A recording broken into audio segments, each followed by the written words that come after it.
Vendimet e gjykatës bazohen ekskluzivisht në respektimin e procedurave ligjore dhe jo në interesa politike apo etnike, tha kryetari i kushtetueses Darko Kostadinovski, duke ju referuar reagimeve për rastin e emërtimit të rrugëve të Tetovës. Ai tha se institucioni nuk mund të legjitimojë vendime të marra jashtë procedurave të parashikuara, pasi një qasje e tillë do të krijonte precedent të rrezikshëm për të gjitha komunat në vend. Ai hodhi poshtë edhe akuzat se vepron mbi baza etnike, duke rikujtuar se në rastet më parshme gjykata kishte marrë vendime në favor të komunave ku procedurat ligjore ishin respektuar. Многу често ме квалификуваат како антиалбанец.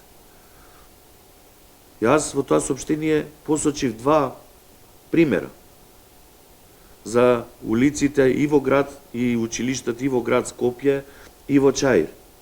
Како тогаш Уставниот суд рекол не поведува постапка. Зашто? Затоа што е запазена законската процедура. Тогаш што сум бил проалбанец? На еден од тие предмети ја бев судија известител. Што бев тогаш? Проалбанец, ама сега за Тетово сум антиалбанец. Абсурдно, безсмислено.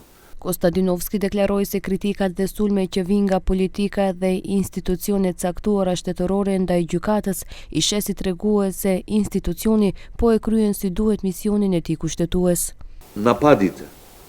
Нападите од политиката и од некои државни органи кон Уставниот суд ги сметам како комплимент за работата на судот. Штом тие се нервозни, значи ние добро си работиме нашата работа. Duke folur për shfuqizimin e balancuesit, Kostadinovski vlerësoi se vendimi nuk cënon të drejtën kushtetuese të qytetarëve, por hap rrugën që punësimi në administratë mbështetet në profesionalizëm dhe në respektimin e parimeve kushtetuese.